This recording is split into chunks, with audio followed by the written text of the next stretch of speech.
Bonjour à tous, bienvenue sur le podcast hebdomadaire de la cellule pour Play, avec aujourd'hui des gens exceptionnels. Thomas Poussou est avec nous. Thomas, je suis exceptionnel, bonsoir. Tu es exceptionnel. Flavie Garnier est avec nous également. Bonsoir. Et Macha nous fait l'honneur d'être avec nous également. Macha, ça va? T'as la pêche, t'as la forme? Ça va, merci, bonsoir tout le monde. Donc ce podcast sera diffusé également sur le blog de Macha, apparemment en vidéo. Ça a été filmé avec un Lumix. Macha, je pense qu'il serait bon que je prenne ton appareil photo et que je te filme. Non, c'est bon. Je vais pas continuer toute la soirée, rassurez-vous. D'accord, ok, bon. Et donc aujourd'hui un thème fantastique qui ne concerne absolument pas la vidéo, mais qui concerne la musique. Ah, j'ai trouvé, c'est trop fort. Oui, forcément, Macha est avec nous, présentatrice Ah oui, si d'Oscillation on sur allait le quand même Live. pas prendre un truc spécial jeu de rôle alors plus, que t'étais là. Elle n'y connaît rien. Ils sont trop sympas. Tu ne joues pas au jeu de rôle, Macha? Ils sont trop sympas. Tu joues pas au Je jeu suis de rôle. une noob en jeu de rôle, je Noob. vous avais prévenu en plus. Alors, est-ce que tu as déjà fait du jeu de rôle quand même, un minimum? Une fois, dans toute ma vie entière. T'as joué à quoi? Je sais même plus. T'as joué à du ADD ou à du C'était la toute première fois de toute ma vie entière, c'était il y a 5 ans peut-être, et je me souviens de rien du tout. Je me souviens juste que c'était super compliqué, que j'ai rien pigé. Un jeu de rôle apparemment assez super technique. compliqué. Donjons et Dragons. Donjons et Dragons. Est-ce qu'il y avait une boîte rouge? Je sais vraiment plus. Est-ce qu'il y avait C'est des vraiment- monstres? Est-ce que c'était fantastique? Je pense que Bah, oui. dans ces cas-là, ça élimine environ 10% des jeux de rôle et il nous reste 90%. Non mais cherchez Fantastique pas, avec des monstres, cherchez pas, je m'en nickel. souviendrai pas, il n'y a pas moyen. Mais oui, donc je n'ai pas beaucoup d'expérience dans le domaine, effectivement. Pas de souci. C'est pas grave. Bon, On va faire on va une se partie rattraper, on va faire une une partie prochaine ce soir. hein. Ouais, va falloir faire une partie. Bon, en tout cas, la musique. Ce soir, la musique. Comment mettre l'ambiance dans une partie de jeu de rôle en musique? Oui, de la musique. Vous avez compris, la présence de Macha déchaîne les foules ce soir. Ouais. Putain. Alors, Thomas, est-ce que tu utilises la musique en JDR? Et si oui, comment? Et si oui, pourquoi? Et sinon, est-ce que j'ai besoin de justifier? Eh bien, sinon, tu peux passer ton tour et passer la parole à Flavie Donc, Garnier. oui, cela m'arrive de passer de la musique parce que j'ai des joueurs qui, quand j'en mets pas, font attends, j'ai ramené mes musiques spécialement pour le scénario. C'est pas de Je ne sais pas, je ne dirai rien. Brillant. Donc oui, cela m'arrive de mettre de la musique en jeu de rôle. Et comment je l'utilise? Je prends mon PC, Mhm. je me prends ma musique en format MP3, je l'ouvre par mon lecteur et je double-clique et ça se diffuse. C'est ça ta question? Alors, je veux bien que tu nous expliques maintenant le mécanisme physique de la propagation du son dans l'air. Vas-y, poursuis ton explication, on t'écoute. Alors, j'irai pas jusque-là, j'aurais peur Ah oui, de noyer nos auditeurs dans trop de détails techniques. D'accord. Non, mais en fait, l'intérêt de la musique, en tout cas en jeu de rôle, c'est un moyen de mettre l'ambiance, D'accord. de faire un type L'immersion. d'immersion. Et surtout, c'est un bon moyen de faire en sorte de plonger les personnages dans une ambiance qu'on veut imposer. D'accord. Genre, exemple, un exemple que je cite souvent, et ben quand tu utilises souvent les mêmes musiques de baston, dès qu'il y a une scène de baston, dès que les gens entendent les 3 premières notes, c'est bon, ils sont d'attaque, ils sont prêts à blaster tout ce qu'ils peuvent. À choper des immeubles, choper les gros guns, buter tout le monde, C'est la même déposer de chose la dans les dynamite. séries. Quand tu as l'habitude d'entendre des thèmes de personnages ou dans les films, Mhm. bah, dès que tu entends le thème du personnage que tu aimes bien, tu es là, oh ouais, il est là, trop bien. Mais pour la baston, tu veux dire que la musique, ça excite direct les joueurs, ça les... Ah bah, ça les fait comprendre direct avoir de la baston, donc c'est bon, frites. Si je veux mettre plutôt une musique sombre qui fait peur, quand ils entendent les 3 premières notes, c'est bon, les gars, ils savent qu'il va se passer un truc, quoi. Et D'accord. donc ils vont être au Rappelle-toi, taquet, sur ils vont Sens- marcher, ils vont faire attention. Sur Sens, la musique de baston, bah, dès qu'on entendait ça, on Alors, était donc, pile Flavie, poil c'est dedans. interdiction dans ce podcast, même si c'est un podcast sur la musique pour toi, de chanter. Si. C'est interdit. J'ai dit avec Pierre qu'on n'en avait rien à faire de votre interdiction et qu'on chanterait même si vous étiez pas d'accord Oh que là Pierre là et moi on bah, chante. je m'en fous, ça finira en jingle. Hein. Je m'en fous, j'arrête pas au casse-pipe tout seul, hein. Ça finira en jingle sur la radio. Hein. Dis-toi que j'enseigne la musique à des tout petits, c'est pire que tout. Oh la vache. Apprends Et comment Macha qui chanter. disait tout à l'heure que c'était toi qui allais forger leur avenir. Je forge leur oreille. Comme l'avait dit Eh quelqu'un oui. qui était venu me voir, vous avez déjà pensé à utiliser des CD? Alors justement, à propos de personnes Jolie remarque. et de CD, là, est-ce que tu utilises de la musique, toi, Flavie? Oui. J'ai l'impression que oui, parce que tu avais l'air de plus le soyer. Et tu les fais à la bouche aussi? Non. Oui, Ah, évidemment. c'est pour ça que tu maîtrises pas souvent des tables alors. Oh, putain. Non, je suis à côté en Je fait crois et que je le chante. présentateur va devoir taper du poing sur la table. Eh oh les gars, on fait un podcast, je vous rappelle, ça parle de jeux d'horreur. Ok, alors donc la musique. Oui. La musique en jeu de rôle, tu l'utilises pourquoi? Qu'est-ce qui te... Première chose, moi je suis quelqu'un qui regarde beaucoup de films. Et moi je suis quelqu'un qui a besoin d'avoir de la musique pour créer des images dans sa tête. Donc ça Donc te sert à ça me imaginer. sert à me mettre vraiment dans l'ambiance, même en tant que maître de jeu, je trouve ça important. En plus, excusez-moi, Romain vient de faire tomber son sachet dans le thé. C'est pas drôle, c'est pas drôle. Oh putain. Bon, ceux qui ont la vidéo, vous verrez. Voilà. Et du coup, moi, j'ai besoin aussi d'avoir des thèmes sur certains personnages. Voilà, comme au cinéma. Donc, j'ai besoin d'avoir le thème de mon grand méchant, le thème de mes héros, surtout à la table. Donc, à chaque début de scénar, ils ont chacun un moment seul et à chaque fois, je mets leur musique. D'accord. J'ai aussi des trucs tout simples pour des listes qui sont préparées pour des moments calmes, des moments de combat, des moments de doute, etc. pour faciliter le truc. Et j'ai des thèmes. Alors moi, ce qui me fait halluciner, c'est que dans les deux cas, on a une version, en fait, une idée de la musique comme posant l'ambiance et mettant les joueurs dans une situation ou dans une autre. Une situation d'excitation si c'est du combat, ou alors une situation, je sais pas, d'admiration pour un personnage. Oui, mais la tristesse, etc. Le thème pour un personnage, ça va au-delà. C'est quelque chose qui, au final, devrait même se décider. C'est d'ailleurs ce que je fais souvent avec la personne qui va jouer le personnage. Parce que c'est le truc. C'est même des thèmes pour les personnages, pour les joueurs. T'en avais choisi un Nima, Ced il a toujours choisi les siens, Pierre il a toujours choisi Alors, les siens. Pourquoi est-ce que la musique est si efficace pour foutre les gens dans une ambiance particulière? Qu'est-ce qui fait que la musique nous fait d'un coup passer en mode excitation, etc. Macha, est-ce que tu as une idée? La musicologue de service. Alors, dans un premier temps, c'est tout d'abord une histoire culturelle, parce que la musique qui nous met, nous, dans une ambiance particulière ne fera absolument pas le même effet à un Japonais ou à quelqu'un qui a grandi en Afrique ou qui a grandi en Inde, parce qu'il n'a pas du tout la même musique culturelle que nous. Donc déjà, il ne faut pas généraliser, la musique n'a pas le même effet sur tout le monde. Donc ce qui vous fait peur ou ce qui vous met dans une humeur belliqueuse, ça va pas du tout avoir le même effet sur quelqu'un d'une autre culture. Un son long et plaintif, par exemple, ne fera pas le même effet, même absolument sur un Africain, n'aura absolument pas l'effet de... Absolument pas, c'est vraiment culturel. C'est culturel. On peut, quand on parle de musique, tu me parles pas de sons sinusoïdaux là qui vont avoir un effet strictement physique sur le tympan. On parle de musique. On parle de musique. Dans la mesure où on parle de musique, c'est strictement culturel. J'ai une petite question du coup. Je t'en prie. Voilà, on est dans une époque où il y a quand même une grosse mondialisation de la culture. Et je pense aux musiques de Silent Hill qui n'ont pas dû être créées pour donner envie aux mecs de danser, en fait, tout simplement. Et moi, je suis désolée, elles me font flipper les musiques de Silent Hill et les Japonais aussi. C'est culturel. Ouais. C'est culturel. Bon, après, on est d'accord que, effectivement, quand on va dans les pays, entre guillemets, civilisés qui ont accès aux mêmes... occidentaux, aux mêmes médias que nous, même pas forcément occidentaux, mais qui écoutent un petit peu qui écoutent les mêmes choses que nous. Ça, c'est un peu généralisé, on est d'accord. Mais si vous allez dans une jungle en Australie et que vous leur faites écouter la musique de Silent Hill, ça va absolument pas leur parler. Ils vont même pas trop comprendre ce qu'ils entendent.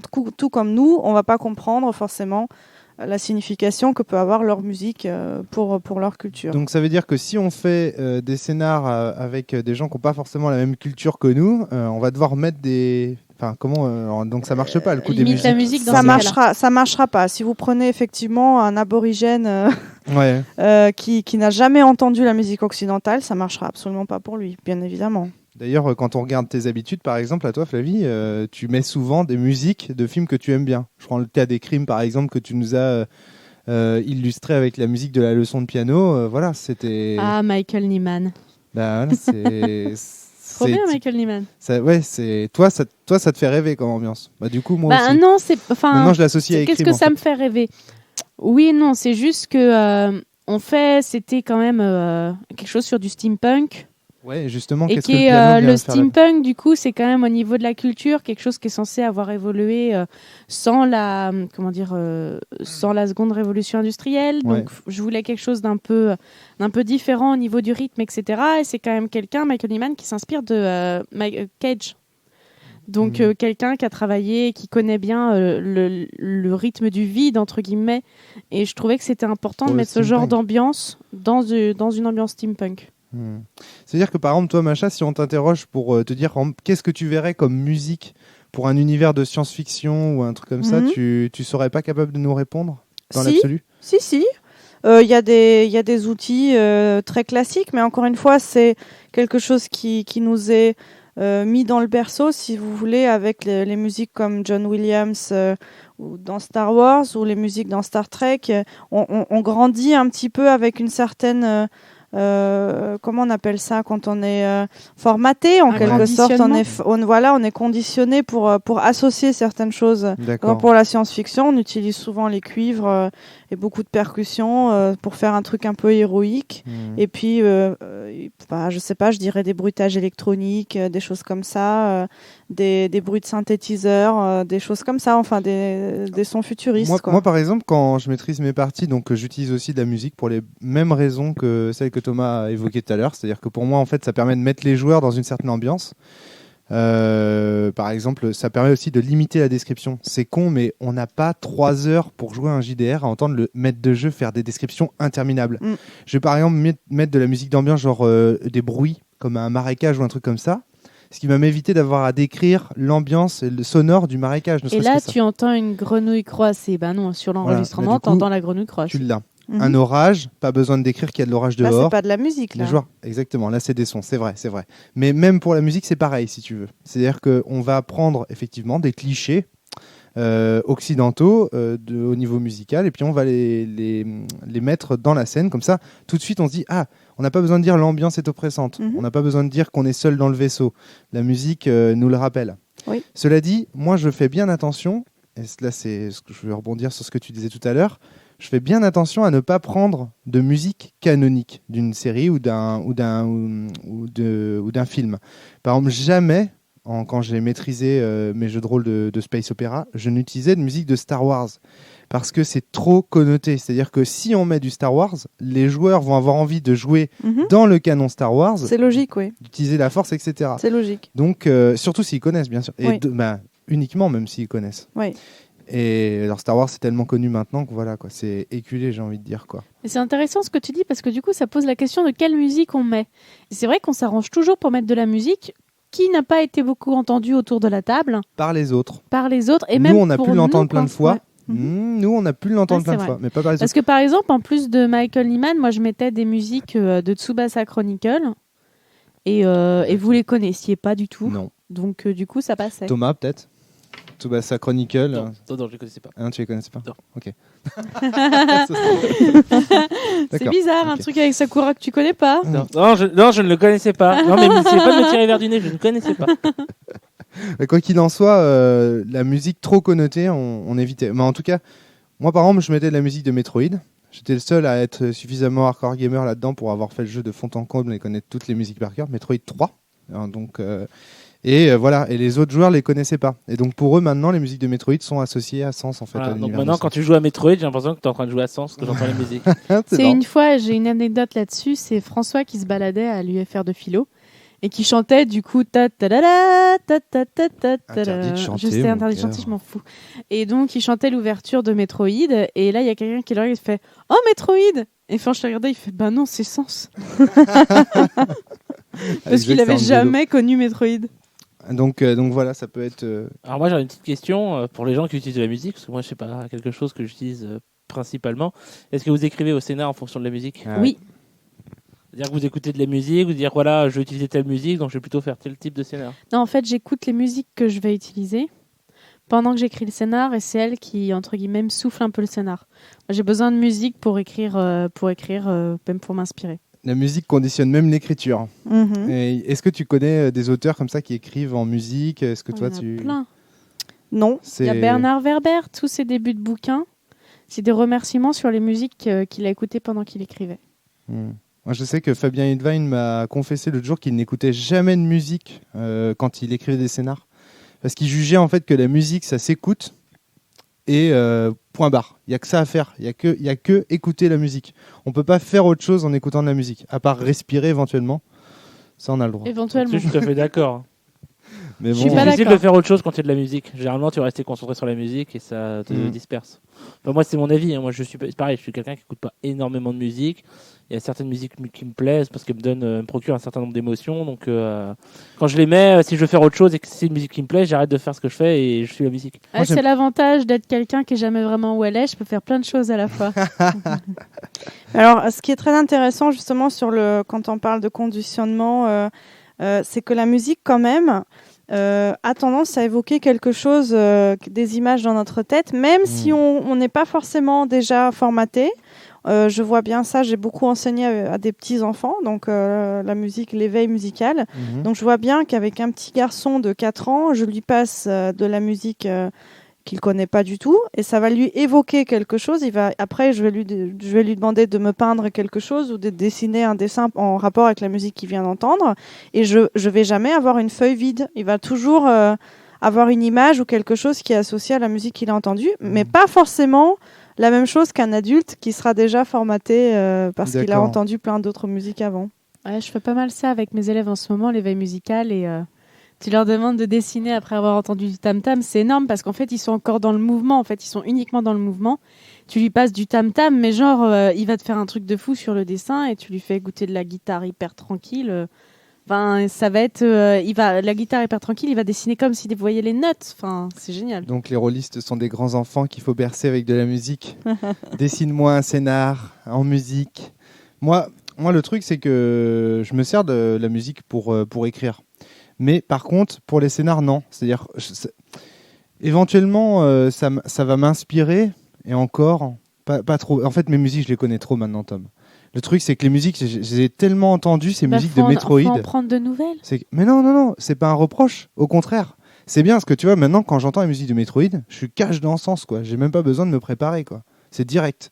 Et moi, la seule chose que je fais, c'est pour les scénars, je prépare pas mes scénarios en fonction des musiques. Genre, dans mon scénar, je mets pas à ce moment-là passer telle musique, passer telle autre. Ce que je fais, c'est que je fais une playlist avec des musiques classées angoisse, ambiance, combat, tristesse, etc. Enfin, tu vois, des espèces de grands éléments comme ça que j'essaye de faire ressentir, des émotions que j'essaye de faire ressentir aux joueurs. Putain, maintenant que j'y pense, c'est quand même hyper... Enfin, je pense à ça parce qu'on a le regard d'une musicologue avec nous, et maintenant que j'y pense, je trouve ça hyper moche, hyper flippant de se dire qu'on va classer les musiques comme ça, genre par grande émotion. Mais c'est très logique pourtant. Oui, c'est logique, mais je trouve ça gore de se dire. T'avais aussi, je sais plus, une catégorie, c'était pour quand on rentrait dans des éléments très solennels, la catégorie solennelle, je crois. Où tu mettais ça quand on rentrait dans des grandes églises. Je sais plus comment c'était, c'est pas solennel, mais oui, c'est ça. Mais en tout cas, voilà, je classais par ambiance, et puis quand j'avais besoin d'une ambiance, hop, je me balançais la musique. Mais nous, on a appris à jouer en musique aussi parce que on jouait, à la base, le premier jeu qu'on a développé, ça restait quand même les Chevaliers du Zodiac. Saint Seiya. Et du coup, la musique des Chevaliers du Zodiac, qui est une musique super canonique justement, qui reste, nous incitait à jouer dans le canon des Chevaliers du Zodiac, quoi. Donc nous, les premiers scénarios que tu as fait, tu les avais pas fait en musique au départ? Tout de suite. Voilà. Tout de suite. La différence, c'est vrai qu'entre vous, c'est que moi, quand j'ai commencé le jeu de rôle, il n'y avait pas de musique. Et j'ai passé des années à jouer sans musique. Et c'est effectivement en commençant avec vous que j'ai découvert la musique dans le jeu de rôle. J'ai fait, oui, c'est sympa, mais ça m'a pas procuré en tant que joueur une amélioration de mon jeu. Même pour Chin, quand tu maîtrises même pour Chin, alors attention, en tant que joueur, en tant que maître de jeu, la musique c'est génial parce que justement ça conditionne tes joueurs. Quand je veux définir, je veux faire de la baston, je mets telle musique, je sais que les mecs direct ils vont être dans la baston. En dehors de ça, c'est quand même sympa quand on fait des jeux historiques d'essayer de retrouver de la musique à consonance de cette culture-là justement et de la passer. Un jeu de rôle historique ou un jeu de rôle sociologique. Je suis tout à fait d'accord. Voilà, en tant qu'MJ, la musique, moi je trouve ça pratique effectivement pour le conditionnement des joueurs. Mais en tant que joueur, moi qui ai de la musique ou pas, j'ai pas besoin de la musique pour apprécier le jeu. Peut-être que j'ai pas besoin de ça. En fait, j'ai pas besoin de la musique pour imaginer une action. Tu vois, par exemple, tu disais je mets une musique de marée, une ambiance sombre. Ouais. Alors ça, c'est vrai. Au lieu de faire une description, voilà. Je veux dire, non, même pas. Même, je veux dire, tu vas mettre une ambiance sombre au lieu de décrire. Tu vois, par exemple, tu es dans un sous-sol. Tu vas décrire en fait le sous-sol qui est sombre, lugubre. Toi, tu vas plutôt mettre la musique pour donner directement l'ambiance. Carrément. Moi, j'ai pas besoin de ça. En fait, tu me fais juste une description rapide, direct dans ma tête. Ok, je sais que là, je vais avoir les boules. Et j'ai pas besoin de la musique. D'accord. En tant que joueur, la musique, c'est vraiment pas primordial. Je trouve même que c'est pas forcément un plus. Moi, ça me fait ni chaud ni froid. Ouais. Est-ce que la musique... Flavie, tu voulais dire quelque chose? Je voulais juste dire qu'au final, le le moment dans, entre guillemets, ma vie de rôliste, où j'ai eu les plus grosses émotions d'immersion, c'était un jeu de rôle qu'on a fait sans musique, c'était à Dogs in the Vineyard et c'était dû au système. Maintenant, la musique apporte quand même un plus. Tu veux dire que le système est plus important que la musique ? Ce système does matter. Oui, le système est plus important que la musique, mais la musique, c'est quand même un plus sur certains jeux de rôle, mais pas pour tous. Pourtant, moi, en tant que rôliste, je change toujours le système de jeu. Hein, Thomas ? Bah, toi, oui. Tout le temps. La preuve, tu dis dans tes podcasts comme quoi les quadrillas peuvent changer de côté, alors que dans tes règles, tu dis que tu peux pas. Ta gueule. C'est qui change les règles, les coups bas. Désolé, ceci n'est pas sur Play, ça c'est dans les jeux de rôle, dans les podcasts de la cellule. Bref, oui, mais en fait, je trouve que la musique c'est important, mais pas pour tous les jeux de rôle. Je pense que ça peut être important, tu disais Saint Seiya et ce genre de choses, quand tu as besoin de faire jouer des choses canoniques. Mais quand tu fais un scénar... Quand tu dois respecter un canon esthétique ou, on va dire, culturel, que ce soit Star Wars, Indiana Jones, Saint Seiya ou ce que tu veux, la musique, c'est vraiment indispensable. Ça t'apporte quelque chose comme ça. Nine. Quoi ? Non, je suis pas d'accord. Je suis pas d'accord non plus, en fait. Ah ouais ? On a fait du Saint Seiya. Alors, on est d'accord, on a fait du Saint Seiya avec les musiques de Saint Seiya. Alors, Chevalier de Zodiac, comme on connaît, c'est les super-héros, chevalier de l'autre Poufias qui arrête pas de crever tout le temps. Athéna, voilà. Athéna. Donc, logiquement, héroïque, on est là pour sauver les gens. Et pourtant, nous, on a fait du Saint Seiya, on jouait des chevaliers d'Hadès. Ouais. Donc, le côté héroïque, épique, ça n'existe pas du tout. Pourtant, on jouait avec les musiques de Saint Seiya. Alors, excuse-moi, mais dans les musiques de Saint Seiya, il y a quand même plein de musiques qui décrivent les enfers. Enfin, souviens-toi de ces mais les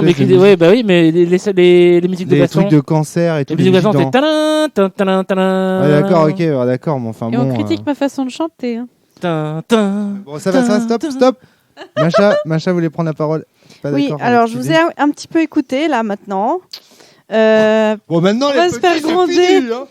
Personnellement, j'ai jamais joué vraiment à un jeu de rôle, autant dire ça comme ça. Donc, je sais pas exactement de quoi ça peut avoir l'air. Mais à vous écouter là comme ça, je trouve en fait assez dommage de réduire la musique. Vous la mettez dans le même pot que les ambiances sonores, là, pour le coup. Je vous écoute et en fait, des bruits de grillons ou de grenouilles. Moi, je ne mets jamais de. Vous les mettez au même niveau qu'une musique, une vraie composition. Et je trouve un peu dommage de réduire la musique à ce rôle-là. À une musique de fond qui finalement ne fait que créer une ambiance et rien de plus. Dans le jeu de rôle, quand on revient à ce que disait Fabien, la musique c'est fait pour s'écouter. Donc tu mets une grosse composition, tu es là pour l'apprécier. Dans le jeu de rôle, si tu commences à mettre des musiques comme ça pour que les gens l'apprécient à l'écoute, c'est pas ce qu'on demande la musique en jeu de rôle. En scénario, on est là que pour donner une ambiance. Ça ne va pas plus loin. En jeu de rôle. Oui, mais... Mais attends, c'est super intéressant. En fait, si on compare par rapport à un film où tu peux commencer à mettre de la vraie musique. Justement, j'allais vous parler des films. Alors vas-y. Justement, j'allais vous parler des films et de la facilité que se permettent les metteurs en scène aujourd'hui de surcharger leurs films en musique pour en fait compenser la médiocrité de leur mise en scène et du scénario du film. Et je trouve ça juste... je trouve que c'est une facilité, en fait, d'utiliser la musique pour compenser quelque chose qui manque dans la richesse du scénario et la richesse de l'image. Et ça se fait très, très souvent. Et quand je vous écoute, je vous dis pas que vos scénarios ne sont pas riches. C'est certainement le cas. Simplement... Surtout que les scénarios, c'est pas nous qui les faisons, c'est les joueurs autour de la table. Voilà. Donc, bon, je dis pas ça du tout. Mais ça le fait un tout petit peu sonner comme ça pour moi. C'est-à-dire, vous dites, je me fais pas chier à créer l'ambiance avec mes paroles, avec mon scénario. Je fuis dans la facilité. Je mets un morceau. Mais je t'ai dit tout à l'heure que c'était horrible la manière dont on en parlait. C'est un peu dommage, effectivement. Ouais. Je trouve ça un petit peu dommage, même si je comprends totalement la démarche. Qu'est-ce qui se passe Ça me fait penser à quelque chose que Frédéric Sainte nous a dit un jour à propos de la musique. Vas-y. Synthèse, pardon. Il disait que lui, maintenant, il avait juste deux, trois musiques, mais qu'il jouait de moins en moins avec la musique. Parce qu'il trouvait que c'était dommage qu'il y en ait tout le temps. Et que du coup, il gardait la musique juste pour certains moments. Exactement. Je trouve ça plus intelligent. Où il avait un gros perso qui arrivait, au genre de choses qui étaient du coup des vrais thèmes. Et au final, il jouait quasiment maintenant sans musique. Alors moi, j'aimerais juste expliquer en fait ce que je pense pouvoir expliquer le sentiment que tu as. C'est qu'en fait, on utilise la musique, on l'utilise comme un outil. Alors que la musique c'est pas un outil en fait. La musique. Elle peut être un outil pour véhiculer une émotion, pour véhiculer une ambiance. Donc ça devient artisanal. Je n'ai rien. Non, je n'ai rien contre ça. Il y a même des musiques qui sont composées spécifiquement pour ça, des musiques d'ambiance justement, qui sont prévues pour passer en fond. Elles ne sont pas du tout prévues pour être écoutées d'une oreille réellement éveillée. Mais par contre, c'est exactement ce que tu disais à l'instant, c'est que oui, Flavie, désolée, que justement, c'est dommage de surcharger en fait le joueur de morceaux de manière continue, parce que la musique, elle a un rôle beaucoup plus important quand elle est précédée d'un silence, même d'un silence prolongé. C'est pour ça que j'utilisais Michael Nyman à la base. Voilà. Elle va avoir beaucoup plus d'impact. Et ça, je suis déjà beaucoup plus d'accord avec cette façon de faire. Plutôt que de faire une playlist qui dure pendant toute la soirée, pendant tout le jeu, quoi. Donc c'est vrai que généralement, ce qui se passe, c'est que les meneurs mettent des playlists en fait en fond. Alors moi, je fais pas ça. J'ai une playlist, mais je vais chercher les musiques dont j'ai besoin pour la scène. Mais il n'y a jamais de silence dans mes parties, effectivement. Donc en fait, tu fais un petit peu... Je ferai le test. J'essaierai de plus mettre de musique tout le temps, de laisser des silences. Le travail que tu fais ressemble quand même assez au travail d'un compositeur de musique de film. D'ailleurs, il y avait une très très bonne parodie qui en avait été faite de cette utilisation-là dans Team America, qui est le film qui a été fait par ceux qui font South Park, où il y a un moment ridicule où l'un des héros du film se met à vomir pendant plus de 2 minutes. Ouais. Et en fait, la scène la vaut parce que en fait, c'est une façon de se foutre de la gueule de la façon dont on utilise la musique. T'as une musique rampe-cobolesque, incroyablement triste au moment où le mec juste vomit parce qu'il a trop bu. Et à chaque fois, le mec recommence à mourir. Et là, il y a la musique qui repart de plus en plus fort. À la fin, t'entends même plus en fait les bruitages tellement la musique est forte. Et ça se moque vraiment de cette utilisation-là. Mais je pense vraiment c'est ça, c'est que nous on se sert de la musique comme d'un outil et pas comme d'un objet artistique ou d'une œuvre. En fait, la musique on s'en sert pas pour communiquer en fait. Mais encore une fois, j'ai rien contre l'utilisation de la musique en tant que telle. Ça peut se faire. Alors par contre, la musique qu'on utilise, c'est jamais de la musique ou rarement de la musique de film pour une raison qui est simple. C'est que la musique de film est déjà connotée, c'est totalement et logique. 2, elle est déjà rythmée en fait, parce que le compositeur la compose sur les images du film en théorie. Sauf si on s'appelle Philip Glass, mais voilà, sauf si on s'appelle Philip Glass. Et un petit bisou pour vous, monsieur Philip Glass. Je vous aime beaucoup, profondément. Tu as vu Koyaanisqatsi? Pardon? Tu as vu Koyaanisqatsi? Non. Nakoi Katsi? Non. Powakatsi? Non. Bon, alors tu n'es pas une vraie fan de Philip Glass. Ce sont des films en fait où il n'y a pas du tout de paroles. C'est que la musique de Philip Glass. Oh mon Dieu. Et les images de. J'irai jamais voir ces films. Et pourtant, faut voir Koyaanisqatsi. Bon, je t'avoue, s'il y en a qu'un seul à voir.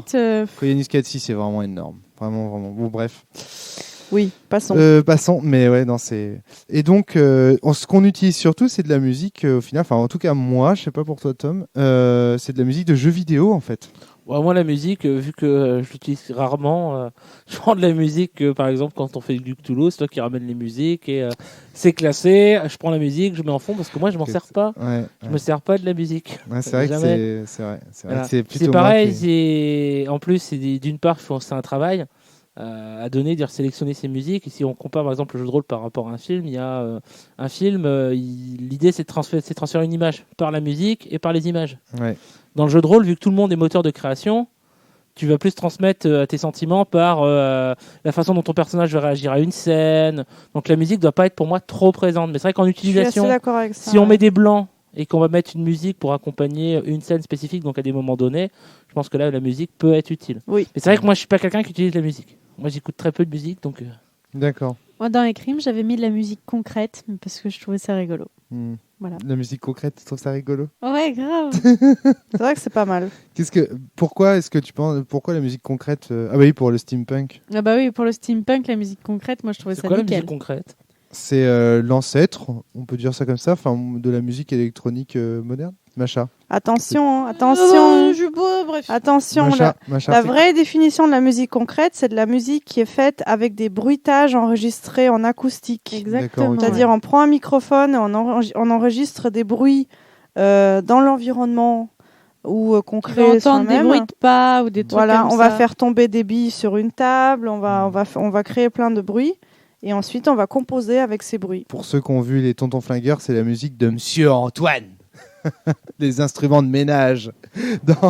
Voilà, ça se rapprocherait presque, je dis bien presque, hein, mais de la musique que tu pourrais trouver dans Electroplankton, où certains sons en fait sont juste des bruits. Ouais, Electroplankton, et c'est tu crées quelque chose. Oui, mais alors attention quand même, il faut être bien spécifique, c'est pas des bruits synthétisés, c'est très spécifiquement des bruits presque, acoustiques. Ouais, d'accord. Ok, c'est ok, impeccable. Très, très, très bien. Oui, donc comme je disais tout à l'heure, pour revenir à ce que je voulais dire, c'est qu'on utilise très peu de musique de film, plutôt de la musique de jeux vidéo, pour une raison qui est très simple, c'est qu'il y a moins de variations sur les musiques de jeux vidéo, dans la mesure où elles sont faites pour un niveau donné. Tu vois ce que je veux dire ? Oui. C'est-à-dire que tu as le côté... bon, ça peut là, se répéter sans fin. vous êtes dans une... Voilà, Ça peut se dépend répéter. ça dépend Ça quelle dépend, musique. ça dépend, bien sûr. C'est pas le cas de toutes les musiques de jeux vidéo, mais la plupart, en tout cas, des musiques de jeux vidéo que l'on utilise, nous, sont des musiques qui peuvent se répéter indéfiniment sans choquer l'auditeur. Enfin, sans choquer... Comment on dit ? On dit pas un auditeur pour la musique ? Si, bien sûr. Je savais pas. Auditeur, je croyais que c'était propre à la radio. Mais en tout cas, on peut, ça se répète comme ça. Et puis, c'est une ambiance donnée. Il ne va pas y avoir d'un coup une surprise. Les seules musiques qu'on utilisait comme ça, un petit peu surprenantes, c'était encore les musiques d'Alien. Où tu entends des pointes de cuivre, on va dire. Qu'est-ce qu'elles m'ont foutu les boules pendant qu'on jouait. Voilà, parce que en fait, les musiques sont très très longues. Il se passe rien. En tout cas, du point de vue, parce que quand tu parles autour, on n'entend pas en fait les petits sons, les petits bruits. Ils sont juste là pour l'ambiance. Et de temps en temps, tac, un cuivre qui explose et qui fait sursauter tout le monde. Ça, c'est super agréable. Mais voilà, c'est à peu près les seules musiques qu'on utilise, c'est des musiques de jeux vidéo. Alors par exemple, justement, tu parlais de Metroid tout à l'heure. Ouais. Dans Super Metroid, la bande originale, c'est le parfait exemple de justement comment les silences peuvent mettre en valeur la musique. C'est que le jeu se passe pratiquement au silence. On entend les bruits de pas, donc c'est super angoissant parce qu'on les entend très très fort et on n'entend rien d'autre. On entend des petits bruitages électroniques. Ouais. Et de temps en temps, il y a un morceau musical qui intervient. D'ailleurs, qui en gagne toute son importance en fait, parce qu'il y avait du silence avant. C'est vrai qu'en plus, le fait que les sens du personnage soient accrus, ça simule vraiment une espèce de sensation de terreur, comme si l'adrénaline montait. Et il y a ce côté... c'est vrai que Metroid, moi en tout cas, cette BO, mon jeu a été entièrement écrit sur cette musique. C'est effectivement ce silence-là, au tout début, quand on arrive sur la planète, juste des sons longs, plaintifs, et puis on n'entend plus rien, sauf parfois de l'orage et le bruit de la pluie, parce qu'ils ont réussi à simuler. La Super NES, qu'est-ce qu'elle avait ? Elle avait des burnes. Oh là, c'est hallucinant. C'est la savante utilisation de bruitage et de silence qui donne toute sa valeur à la musique. Alors que s'il y avait de la musique tout le temps, ça ne serait pas du tout pareil. Ah oui, c'est vrai que ces musiques-là, en tout cas pour l'ambiance, elles sont vraiment, vraiment, vraiment au top, quoi. Qu'est-ce qu'on utilise d'autre comme musique d'ambiance ? Pour Cthulhu, par exemple ? C'est toi qui avais ramené un CD, là, Instant Inquiet. Alors Cthulhu, j'ai récupéré effectivement un CD qui a été fait par une maison d'édition de jeux de rôle, et c'était des musiques spécifiques d'ambiance. Mais tu trouvais pas que justement il était raté, ce CD ? J'avais trouvé en fait, alors le musicien qui l'a composé et tout, il y avait des super musiques dedans, mais c'était pas pour du jeu de rôle. Je pense que le gars, il avait voulu illustrer l'univers de Cthulhu. Je pense surtout qu'en fait, ce qui a été fait sur ce CD, c'est qu'ils ont pris des musiques de différents albums. Ouais. Je suis pas sûr qu'ils ont été créés exprès. Je pense que c'est une compilation. D'accord. Pour Cthulhu, il y a Alone in the Dark. Il y a du Alone in the Dark qui a été pris. Excellent. Le 4. Voilà. Vu que nous on joue beaucoup en 1920, beaucoup de musiques ont été prises à BioShock. Ouais. Oui, c'est vrai. Une petite musique, on va dire. Petite musique tranquille, de chant. Ouais, non, ça c'est pas mal. Voilà, mais je suis pas la bonne personne à qui demander. Un hommage aux musiques de Braid. Ah oui. Ouais, que j'aime beaucoup. Jamie Sieber. Voilà, notamment. Comment tu dis Jamie Sieber. Et certaines, à mon avis, peuvent largement être utilisées en jeu de rôle. Absolument. Alors, là, on entre dans... par exemple, pour Agone, pour un univers comme celui d'Agone. Très belle bande sonore, Braid, oui. Ouais. Et en plus, c'est donner des sous indépendants si vous pouvez... si vous pouvez leur choper leur CD, c'est chouette. En plus, c'est pas cher. Franchement, j'ai acheté 3 CD à Jamie Sieber pour 30 euros. Mais alors attention, je ne sais pas si vous avez vu l'oscillation dédiée à Braid. En fait, la grande majorité des morceaux qui figurent dans Braid n'ont pas été écrits spécialement pour le jeu. Ouais. Mais ont été en fait composés par Jamie Sieber auparavant et il a juste pioché dans sa collection de compositions. Bah, il a bien fait. Il a bien fait. C'est très très bien réussi. Mais ouais, non. Enfin, il y a une autre femme aussi, une autre soliste, je crois. Il y en a 3 en fait. Il y a 3. Il y a 3 solistes différentes et donc il y a à peu près une moitié qui vient donc de la collection personnelle du développeur du jeu et l'autre moitié vient de ces 3 solistes. Et comment ça se fait qu'il ait eu le droit comme ça de piocher? Il aura écrit, il aura dit. Non, alors non, je me suis en fait un peu mal exprimée. Donc il a pioché dans sa propre collection parce qu'il est compositeur aussi le développeur du jeu. D'accord. Me demandez plus son nom, je sais plus. Et l'autre moitié, il a acheté. Il est allé voir sur un site de musiciens indépendants et il a choisi la musique là-bas. D'accord, ok. Donc c'est tout légal. Ouais, bah moi, en tout cas, quand je lui ai commandé les CD, je lui ai dit d'où ça venait. Hein. Je lui ai dit, hop, ça vient de Braid. Mais ouais, non, c'était. C'est des choses qu'on peut écouter. Mine de rien, pour ceux qui veulent faire répéter les musiques, ça se répète quand même assez bien. Si vous voulez une musique d'ambiance, assez calme. Ouais. Et voilà quoi. Moi, je trouve que c'est des très très belles musiques. Et il y en a certaines faut les écouter. Moi, je trouve quand même qu'il y a un héritage, en tout cas, dans tout ce qu'on dit là par rapport à la musique et le jeu de rôle. Imaginons, allez, soyons fous, le cinéma n'a jamais existé. Est-ce que... Alors bon, je pense que si le cinéma n'avait jamais existé, je pense que le jeu de rôle n'aurait pas été créé. J'ai du mal à y croire. C'est pas vrai, notamment parce que Wagner et c'était pas le seul, avait le désir de faire un jour un art total. Ouais, oui. Avec l'image, la peinture, etc. Macha. Et je pense que de toute façon, ce sera arrivé. Macha. Je pense que tu oublies complètement le théâtre, qui pour moi est le véritable ancêtre du jeu de rôle, et le théâtre, ça date du temps des anciens Grecs. Il y avait déjà de l'accompagnement musical pour les pièces de théâtre des anciens Grecs, qui commentaient en fait en improvisation ce qui se passait sur scène, et ça, c'est l'ancêtre de l'opéra. C'est vrai, exactement ça. Encore une fois, dans Les Forges de la fiction d'Olivier Cayra, qui est un des ouvrages sociologiques de référence au jeu de rôle, Olivier soumet l'idée que si le jeu de rôle n'a jamais existé auparavant, avant les années 60, le jeu de rôle c'est un phénomène très récent, ça date des années 70.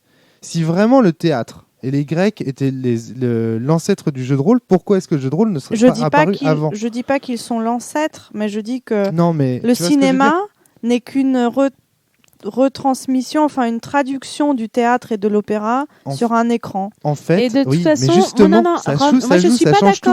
je suis pas d'accord avec toi sur un point. C'est ce que je suis juste en train de présenter la théorie d'Olivier Cayra. Je dis que d'accord, pour le cinéma, c'est peut-être une raison, mais peut-être le fait que l'éducation ait été là pour donner à beaucoup plus de personnes une culture commune. Mais c'est ce qu'a dit Olivier Cayra. Justement, si tu me laissais finir, j'aurais eu le temps de le dire. C'est que Olivier Cayra dit justement que le cinéma apporte un seuil culturel commun pour que des gens puissent se mettre d'accord avant une partie sur ce à quoi on va jouer. Et mais ce seuil culturel commun, t'as pas forcément à l'avoir le cinéma. Mais bien sûr. C'est la grande distribution. Alors. Mais c'est la grande distribution et le fait que beaucoup de gens aient des références culturelles communes qui peuvent permettre l'existence. Le socle culturel commun, il vient surtout de l'éducation et le fait que depuis Jules Ferry, il y a de plus en plus de gens qui lisent à l'école les mêmes références culturelles. Jules Ferry, c'est en France. Le jeu de rôle a été inventé aux États-Unis. Il se trouve que dans le même temps, aux États-Unis et un peu partout dans les pays dits occidentaux, c'est quand même l'endroit où s'est développé le jeu de rôle. Et bien, dans le même temps, un peu partout dans ces pays occidentaux, l'éducation a commencé à se généraliser et les mêmes enfants ont lu exactement les mêmes livres et ont eu accès aux mêmes cultures. Mais ce que je voulais dire, c'est donc tu penses, la réponse m'a été un peu donnée par vous tous. Le débat, c'est pas de savoir comment le jeu de rôle a été créé, etc. On s'en fout. Ce que je voulais juste savoir, c'est est-ce que vous pensez que le cinéma a lié la musique aux images et du coup a incité les joueurs de jeux de rôle à rajouter de la musique dans le jeu ? Maintenant, Macha m'a répondu non avec le théâtre, etc. On avait déjà mis l'idée en musique. Thomas? Le seul truc que j'ai à dire, c'est que effectivement, je pense que pour la plupart des rôlistes, c'est le cinéma qui a permis en fait d'implanter la musique dans le jeu de rôle, puisque avec le cinéma, la télé, dans nos vies de tous les jours, alors, on a pris l'habitude. Rome, c'était pas ça. Ta question, c'était de savoir si ça serait encore le cas aujourd'hui, si on utiliserait vraiment la musique, si le cinéma n'avait jamais existé. Je suis aussi d'accord que. Alors, excusez-moi, elle était mal formulée. Elle était mal formulée. Ce que je vous demandais, c'était. Pardon, Thomas, vas-y. Non, en fait, j'aurais juste voulu finir ce que je voulais dire. Bien sûr, Tom. Je voulais juste casser le présentateur. Donc je disais, donc effectivement, dans l'utilisation de la musique dans le jeu de rôle, je pense que pour le principal, ça vient du cinéma et de la télé, parce que on a pris l'habitude d'avoir de la musique pour différentes scènes.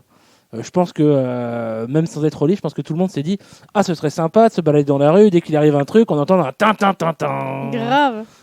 Enfin, entendre de la musique en fonction de certaines scènes. Mais c'est pareil, je pense que nous, d'un point de vue culturel, en tout cas pour moi, parce que j'ai ni au théâtre ni à l'opéra, moi je regarde toute cette culture-là, j'ai lu par le cinéma et la télé. Oui. Maintenant, si ça n'existait pas, je pense que les gens seraient attirés par le théâtre, ils iraient à l'opéra. Donc, de toute façon, ils auraient cette habitude d'avoir de la musique dans la vie de tous les jours. Et donc, ils pourraient prendre comme exemple, effectivement, des morceaux d'opéra ou de théâtre. Donc, tu penses que même sans cinéma, à partir du moment où la culture est popularisée, c'est-à-dire que tout le peuple a le droit d'aller au théâtre et à l'opéra, et donc qui voit des images mises en musique, si on fait du jeu de rôle, on mettrait de la musique. Je dirais même encore plus, je pense qu'on a eu plus facilement l'envie de mettre de la musique dans le jeu de rôle avec le système du baladeur. Le fait que tu puisses te balader dans la rue et avoir tout le temps de la musique sur toi, ça te permet de réfléchir. Parce qu'avant, la musique, c'était que chez toi. D'accord. Okay. Quelqu'un, quand tu sortais, t'avais plus de musique. C'était ça ma question, bien sûr. Hein. C'était pas. Désolé de l'avoir mal formulé. Là, aujourd'hui, j'ai 2 femmes en face de moi. Elles sont en colère, elles sont dans des fauteuils. Moi, je suis tout seul sur ma chaise qui grince. Je vais pas t'aider. Et les fauteuils sont elles me font peur. Super. Thomas, aide-moi, je sais pas. T'es dans ta merde, tu te démerdes. Ah, merci, ça sert à ça, les copains. Bon. C'est vrai que pour une fois, 2 filles, 2 garçons. Écoute, super. Ça sent les parties animées ce soir. Ouais, ça va être sympa. Eh bien, justement, on va vous quitter et on va vous laisser avec l'ami Tidus Snake. Tidus Snakehead ? Oui, Tidus Snakehead, c'est ça. C'est ton nouveau surnom, Tidus. Voilà. Tidus Snakehead. Tidus Snakehead. Je vais t'appeler comme ça. L'animateur nu de Play. L'animateur nu de Play vous invite à l'écouter dans sa prochaine émission. Tidus Snakehead Craft sur Mag. Play. Craft Mag tout nu. Allez, on vous laisse avec Starcraft et Tidus Snake. À bientôt tout le monde. Salut. Bonne soirée. Au revoir.